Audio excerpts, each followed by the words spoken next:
Hey guys, welcome back to my channel. Today I'm talking about your voice and why a lot of us really hate the sound of our own voice and some things you can do about it. Hey guys, welcome back to my channel. Today I'm talking about your voice and why a lot of us really hate the sound of our own voice and some things you can do about it. It doesn't sound like me. One of the biggest parts of being on camera is not only what you look like, but what you sound like. And a lot of times I hear from people that they hate the sound of their own voice and it actually keeps them from doing video, which to me is just crazy. Like, you don't have to watch your own videos.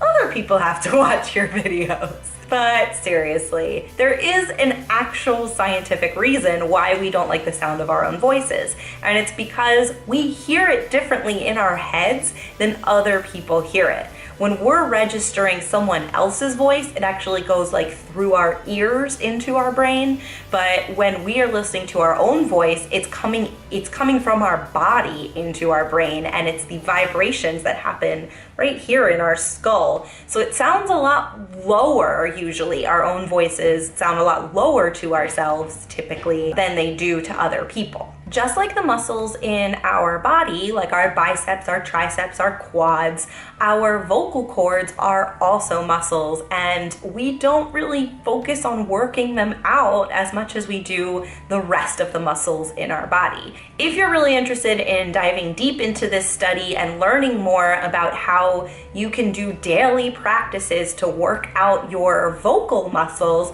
I recommend this book. This is a book a lot of actors and singers refer to. It's called Freeing the Natural Voice by Kristen Linklater, and the link to it is in the description below if you wanted to order the book. There's a lot of really great exercises in here to work out your voice. And today I'm going to give you a couple tips on how to start getting used to what your voice sounds like and ways that you can sort of control it and alter it if you desire. The first thing to think about is that you can either have a chest voice, which comes from right here and it's a little bit lower, or you can have a head voice. It comes from up in your head, in your nasal area. It's got that little bit of a nasally sound, comes through your sinuses. So you can actually manipulate where your voice comes from, and that will also determine the pitch of your voice. Chest voices are lower while head voices are a little bit higher. Like Kristen Chenoweth, she's got a very extreme head voice. So the first thing to do if you want to understand what your voice sounds like is to actually record it. It might be a little cringy for you, but get on your phone, open the voice memo app, and record yourself saying a couple lines. Then you'll be able to actually hear what your voice sounds like, and you can alter it depending on what you want to change about it. So if you think your voice is a little too nasally, you can bring it down into the chest a little bit, right? If you think you have a lot of vocal fry, yeah, I really judge myself on my vocal fry. If you think you have a lot of vocal fry, you can try to eliminate it by speaking very distinctly at the end of your sentences rather than drawing them out like that. A lot of these alterations will come from just being aware of how your voice sounds. Another thing to keep in mind is that your voice comes from air. It is coming from your breath, and when air comes out and goes through your vocal cords, it creates vibrations, and that's what makes your voice. So if you can manipulate the air that is coming into your body and how it comes in and how it goes out, you'll be able to have a lot more control over your voice. So there's a lot of breathing exercises you can do, like think you're breathing in through a straw.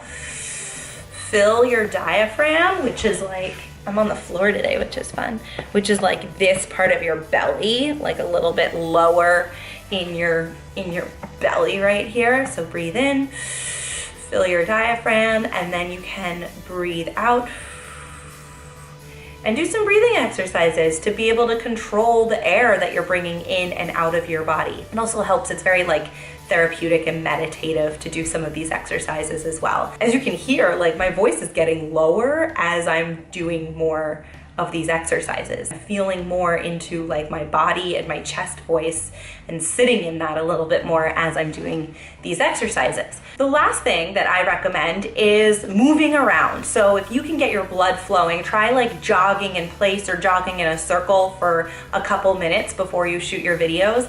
That creates energy in the body, and that will start to get your voice moving and pumping. You know when you first wake up in the morning and your voice is like it has a hard time coming out? It's because you haven't been working that muscle in the last like 8 hours or so. So in order to warm up your voice, you need to warm up your body and your breath, and it all comes together right there in your vocal cords. So in order to warm up your voice, you need to generate energy in your body. So stretching, doing yoga, jogging, dancing, something like that will start getting the blood flowing and getting movement happening in your body and waking up not only your muscles down here, but also these little tiny muscles that also need a lot of love and self-care. And at the end of the day, hating your voice less is gonna come with practice. It's gonna come with recording yourself and listening to it and making changes every time, little changes here and there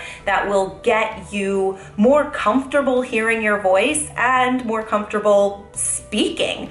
Because if you are afraid of your own voice, then it's going to be harder for you to get your message out there. You're going to get stuck every time you have to do a video or you have to be on stage and do a speech. So work out your voice, get to know it. It's a really important part of who you are as a human being, not just of your physical body, but how you show up in the world and how you serve people. So get to know your voice, get to love your voice, and that will come with time and practice and repetition and understanding what your voice is. So that's all I got for today. If you've read Freeing the Natural Voice, let me know. Put a little comment below. What did you like about it? And then also let me know what you like about your voice. I want you to like start putting some love onto your voice and your body. So tell me what it is that you love about your voice. It can even be a small thing. I don't care. Just that you have one.